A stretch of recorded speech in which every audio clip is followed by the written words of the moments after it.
Вот второй нож.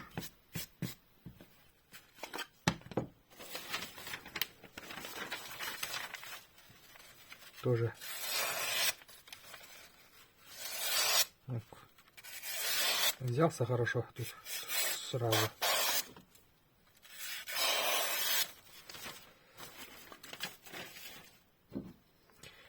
Ну и урок лося.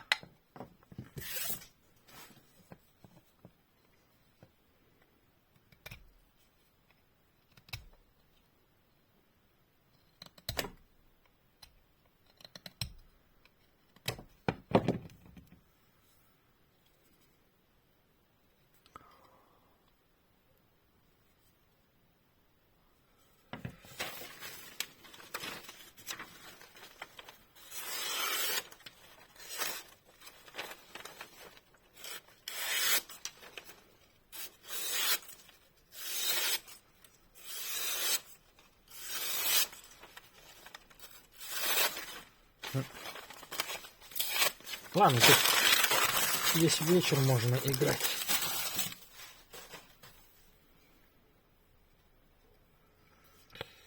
Липнос.